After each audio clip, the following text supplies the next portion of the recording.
వ్యసనం అంటే ఏమిటి? నమస్తే, నేను మీ Shashank Paloju, motivational trainer and mind coach. Okay, వ్యసనము అలవాటు ఈ రెండు కూడా ఒకటేనండి. జనరల్గా మనం ఆలోచించినట్లయితే అలవాటు అనేది ఏంటంటే ఒక పనిని మనం రిపీటెడ్గా చేస్తున్నట్లయితే అది వచ్చేది అలవాటు. కానీ ఆ అలవాటు మన కంట్రోల్లో ఉంటుంది.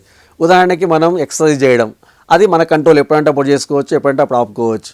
అలాగే బయటికి వెళుతున్నాం, బయటికి వెళ్ళాలంటే అది కూడా అలవాటే. అది మనం దాన్ని కంట్రోల్ చేసుకోవచ్చు, ఆపవచ్చు లేదా కంటిన్యూ చేసుకోవచ్చు. కానీ కొన్ని అలవాట్లు, వాటికి కూడా మన కంట్రోల్లో ఉండనటువంటి అలవాట్లు కొన్ని ఉంటాయండి. వాటిని మనం ఏమని పిలుస్తున్నాం? వ్యసనాలు అని పిలుస్తున్నాం.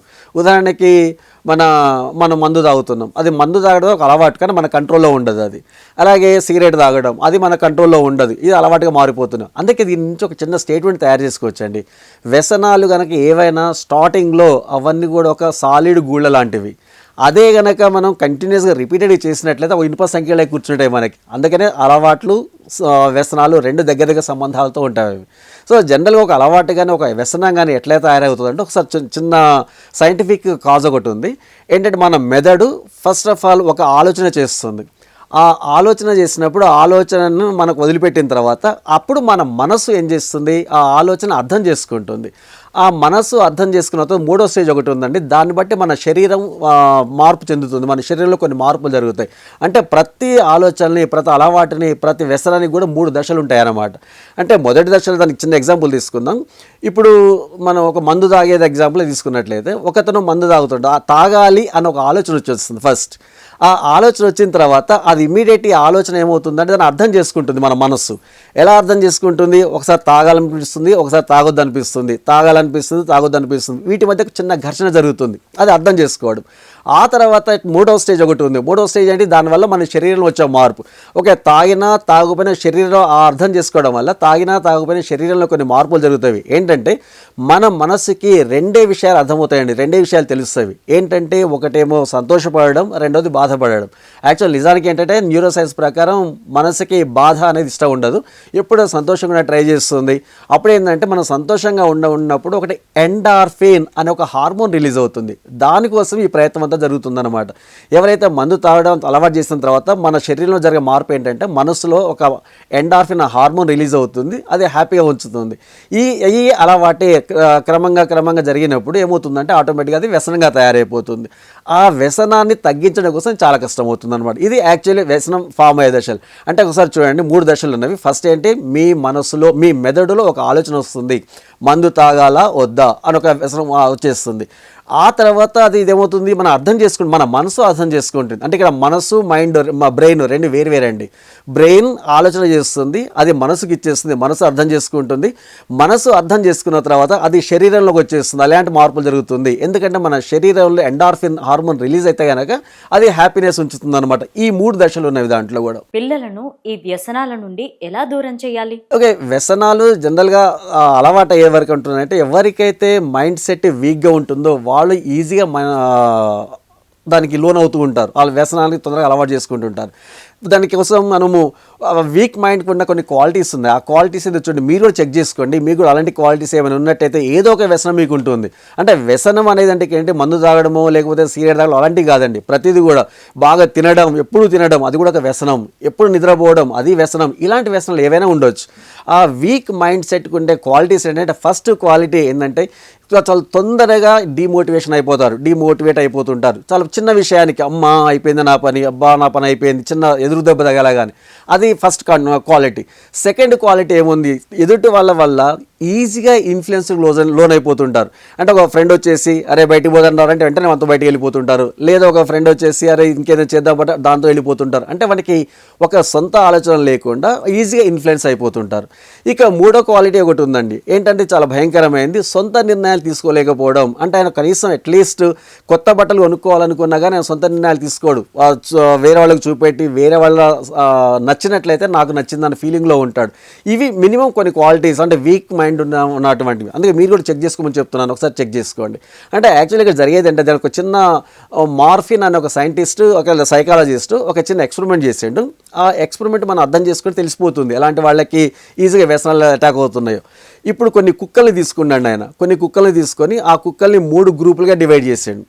ఫస్ట్ గ్రూప్నేమో రూమ్ ఏలో ఉంచండు, సెకండ్ గ్రూప్ని రూమ్ బిలో ఉంచండు, థర్డ్ గ్రూప్ కుక్కలను రూమ్ సిలో ఉంచండు. ఇక ఆయన చేసిన కండిషన్స్ ఏంటంటే ఏ రూమ్లో ఉన్న కుక్కలకి ప్రతి రూమ్ని కూడా రెండు పార్టీషన్లు చేసిండు అనమాట. సో ఏ రూమ్లో ఉన్న కుక్కలకి ఒకవైపే కరెంటు పెట్టండి, షాక్ ఇచ్చేయండు. ఆ కరెంటు షాక్ ఇచ్చడం వల్ల ఏంటంటే ఆ కుక్కలు పైన పార్టీషన్ని ఎక్కి ట్రై చేసి వెళ్ళడానికి, అప్పుడు ఆయన ఏం చేస్తాడంటే వాటికి హెల్ప్ చేసి పైకి లేపి ఈ రూమ్లో పడేస్తాడు. అట్లా ఆ కార్యక్రమం కొన్ని రోజులు జరుగుతుంది. ఆ తర్వాత రెండో గ్రూప్ ఒక గ్రూప్లో ఉంది. ఆ రెండో రూమ్లో ఉన్న కుక్కలకి షాక్ ఇస్తాడు. అవి ఏం చేసినట్టు ఆటోమేటిక్గా జంప్ అయిపోయి పక్క దాంట్లోకి వెళ్ళిపోతున్నవి, ఆ పక్క పార్టీషన్లోకి వెళ్ళిపోతుంది. ఇక మూడో రూమ్లో ఉన్నవి ఏంటంటే దానికి మొత్తం ఆ రూమ్కి 4 వైపులో కరెంట్ ఇచ్చేస్తాడు, షాక్ ఇస్తాడు ఆయన. అంటే వీటికి షాక్ ఇచ్చినా కానీ ఆ కుక్కలు అక్కడ ఉన్న కుక్కలు వేరే రూమ్లోకి జంప్ అయినా కానీ అక్కడ వాటికి కూడా షాక్ వచ్చేస్తుంది. ఇలా ఈ అంతా ప్రాక్టీస్ ఒక 2-3 రోజులు చేసిన తర్వాత ఆయన చిన్న మార్పు చేస్తాడు. ఏంటంటే ఏ రూమ్లో ఉన్న కుక్కలనేమో సీలో పంపించేస్తాడు, సి రూమ్లో ఉన్న కుక్కలు ఏ రూమ్లో పంపించేస్తాడు. అప్పుడు చూడండి ఏం జరుగుతుంది. ఇక్కడ కొంచెం క్లారిటీ మీకు వస్తుంది. ఏంటంటే ఏ రూమ్లో ఉన్న కుక్కలకి కనుక షాక్ ఇచ్చినట్లయితే అవి యాక్చువల్లీ ఎక్కడి నుంచి వచ్చినాయి, మనకి సి రూమ్లో నుంచి వచ్చినాయి. సి రూమ్లో ఏం జరిగింది, మొత్తం 4 వైపులో కరెంటు పెట్టేసాం మనం. అప్పుడు దీన్ని ఏ రూమ్లోకి తీసుకురావడం వల్ల ఒక్కవైపు కరెంటు పెట్టడం ఉంటుంది దీనికి. అప్పుడు పెట్టడం వల్ల ఇవి బయటికి ఎక్కి జంప్ చేయాలన్న ఆలోచన అప్పుడు మర్చిపోతాయి అవి. ఎందుకంటే ఎక్కడ పోయినా కరెంటే, ఇంకా నాకెందుకు, మేము ఎక్కడ ట్రై చేసినా మాకు వచ్చే రిజల్ట్ అదే కానీ అక్కడ ఆగిపోతుంది. అదే సి రూమ్ కుక్కలు తీసుకున్నట్లయితే అక్కడేం జరుగుతుంది, ఒకవైపు కరెంటు పెట్టినా కానీ ఇమీడియట్ జంప్ చేయడానికి ట్రై చేస్తున్నవి అది వాటికి ఆ విషయం. అంటే ఇక్కడ ఏ రూమ్లో తీసుకొచ్చి పెట్టిన వాటికి ఆ పరిస్థితులు మనం మార్చినము అన్న విషయాన్ని మర్చిపోయి ఎక్కడున్నా మా పని ఇంతే, మేమేం చేయలేము, నిరుత్సాహము నిస్సహాయత వచ్చేస్తుంది అనమాట. అలాంటి వాళ్ళు వీక్ మైండ్ సెట్ ఉన్న వాళ్ళు ఈజీగా వాళ్ళు వ్యసనాలకు బానిస అవుతూ ఉంటున్నారు. మీరు చిన్నగా అట్లాంటి వాళ్ళని పట్టుకొని ఏ చిన్న కారణం చెప్పినా కానీ ఇమీడియట్గా మీకు ఏ రకమైన వ్యసనాలకి ఎప్పుడు కూడా బానిసలు అవుతూ ఉంటారనమాట.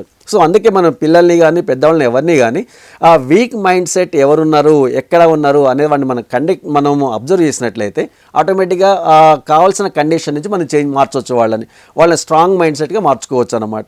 అంటే ఇక్కడ చెప్పే ఉద్దేశం ఏంటంటే ఏ స్టూడెంట్ కానీ లేదా ఏ పేరెంట్ కానీ లేదా ఎవరైనా కానీ సమాజంలో వీక్ మైండ్ సెట్ ఉన్న వాళ్ళకి ఈజీగా వ్యసనాలు అలవాటు అయిపోతాయి. సో ఇప్పుడు మీరు చెక్ చేసుకుని ఎలాంటి వ్యసనమైనా మీలో ఉన్నట్లయితే మీ మనసుని స్ట్రాంగ్ చేసుకోవడానికి ప్రయత్నం చేయండి. కొంచెం ఆలోచించుకొని కూర్చొని ప్రాక్టీస్ చేయండి. ఆటోమేటిక్గా వ్యసనాలు మీరంతలో మీరే మార్చేసుకోవచ్చు. తల్లిదండ్రులు పిల్లల విషయంలో ఎలాంటి జాగ్రత్తలు తీసుకోవాలి? ఓకే, వాళ్ళను స్ట్రాంగ్ మైండ్ సెట్ కావడానికి లేదా ఈ వ్యసనాలన్నీ వదిలించుకోవడానికి కొన్ని రకాల పద్ధతులు ఉన్నవి. సో దాంట్లో ఫస్ట్ ఒక చిన్న కథ చెప్తాను మీకు. అంటే జరిగిన ఇన్సిడెంటే చెప్తాను. అతను తినడం అంటే బాగా ఆయనకి పిచ్చి అనమాట. అది తినడం అనేది వ్యసనంగా మారిపోయింది. అట్లా తిని కొన్ని రోజుల తర్వాత ఆయన వయసు కంటే ఎక్కువ కూడా ఆల్మోస్ట్ 130 కిలోలు వెయిట్ అయ్యాడు అనమాట. కొన్ని రోజుల తర్వాత అనుకోకుండా వాళ్ళ అమ్మాయికి హెల్త్ ఖరాబ్ అయిపోతుంది. డాక్టర్కి టెస్ట్ చేస్తే ఆ అమ్మాయి కిడ్నీ ఖరాబ్ అయింది, కిడ్నీ మార్చాలంటారు. ఆ అమ్మాయికి టెస్ట్ చేసినప్పుడు అమ్మాయి కిడ్నీ ఈక్వల్ బ్లడ్ గ్రూప్ అంతా కూడా వాళ్ళ ఫాదర్తో ఉంది. అప్పుడు డాక్టర్లు చెప్తారు, మీ అమ్మాయికి మీ కిడ్నీ సరిపోతుంది కాబట్టి మీరే కిడ్నీ ఇవ్వాల్సి వస్తుందని చెప్తారు. కానీ కండిషన్ ఒకటి ఉంది అక్కడ. ఏంటంటే ఆయన వయస్సుకు తగ్గ వెయిట్ ఎక్కువ ఉన్నాడు. ఆ వెయిట్ తగ్గినప్పుడు మాత్రమే ఆయన కిడ్నీ ఇవ్వగలడు అనే కండిషన్ అనమాట. అప్పుడు ఏం చేస్తాడు, ఆయన బిడ్డను బతికించుకోవాలి, అది కంపల్సరీ కండిషన్, తప్పనిసరి పరిస్థితి. అప్పుడు ఆయన ఏం చేస్తాడు, ఆటోమేటిక్గా ఆయన ఒక 3 నెలల్లోనే 62 కిలోలు తగ్గుతాయండి వెయిట్స్. అంటే ఇక్కడ తగ్గిన తర్వాత కిడ్నీ దానం అమ్మాయికి ఇచ్చేస్తాడు. ఇద్దరు అమ్మాయి వాళ్ళ నాన్న ఇద్దరు హెల్తీగా ఉంటారు. కానీ ఇక్కడ జరిగింది ఏంటి, ఒక తప్పనిసరి కండిషన్. అంటే బానిస ఎవరైతే వ్యసనానికి గురైన వాళ్ళకి ఒక తప్పనిసరి కండిషన్ని కనుక మనం క్రియేట్ చేసినట్లయితే ఆటోమేటిక్గా వాళ్ళు ఆ విషయాన్ని వదిలేస్తారు. లేదా ఎవరైనా డ్రగ్స్కి అలవాటు పడ్డా లేకపోతే వ్యసనానికి అలవాటు పడ్డా అలాంటి వాళ్ళ మైండ్ సెట్ని మనము ఆ థాట్ ప్రాసెస్ని మనం బ్రేక్ చేసినట్లయితే వాళ్ళు కూడా ఆటోమేటిక్గా మీకు ఈ వ్యసనాల నుంచి బయటపడిపోతారు. అంటే ఇలా మనం అబ్జర్వ్ చేస్తూ ఉండాలి. ఎవరు ఎక్కడ ఏ కండిషన్లో వీక్గా ఉన్నారు దాన్ని అబ్జర్వ్ చేసి ఆ పిల్లవాడికి ఆ రేంజ్లో మనం ధైర్యాన్ని ఇవ్వగలిగినట్లయితే, లేదా వాడి మైండ్ని స్ట్రాంగ్గా చేయగలిగినట్లయితే, లేదా మేమున్నాము, నేనున్నాను, లేదా మా ఫ్యామిలీ మీ వీని వెంట ఉంది అన్న ధైర్యాన్ని ఇవ్వగలిగినట్లయితే ఆటోమేటిక్గా వాడు వ్యసనాలకు బానిస అవ్వడు. వ్యసనాలకి బానిస అయినాక మనం బయటపడేసుకోవచ్చు వాడిని ధైర్యంగా. ఈ వ్యసనాల నుండి పిల్లలను చదువు వైపు మార్చాలంటే ఎలా? ఓకే, ఎవరికైనా కానండి, ఇది చాలా అందరికి ఉపయోగపడే ప్రశ్న, మంచి ప్రశ్న కూడా. దీంట్లో ఏంటంటే వ్యసనాలకి అలవాటు పడి అద్భుతాలు సాధించిన వాళ్ళు చాలా ఉన్నారు. అట్లే వ్యసనాలకి అలవాటు పడి చెడిపోయిన వాళ్ళు చాలామంది ఉన్నారు. సో చిన్న ఎగ్జాంపుల్ ఇక్కడ ఏంటంటే సచిన్ టెండూల్కర్ అండ్ వినోద్ కాంబ్లే ఇద్దరు మంచి ఫ్రెండ్స్. వాళ్ళిద్దరు కూడా క్రికెట్లో ఫీల్డ్లో ఉన్నట్లయితే అసలు అద్భుతాలు జరిగేవి ఇంతకుముందు. అసలు వాళ్ళు ఉన్నారంటే వాళ్ళని అవుట్ చేయడం ఎవరి వల్ల అయ్యేది కాదు. రికార్డ్స్ అన్నీ వాళ్ళ పేరు మీద ఉన్నాయి ఇప్పటికి కూడా. కానీ అట్లాంటి వాళ్ళు ఏం జరిగిందంటే సచిన్ టెండూల్కర్ ఏమో డిసిప్లైన్డ్గా వేటిని స్ట్రాంగ్ మైండ్ సెట్తోని డిసిప్లైన్డ్గా ఉండి ఇప్పటికీ రికార్డ్స్ సాధిస్తూ వచ్చిండు.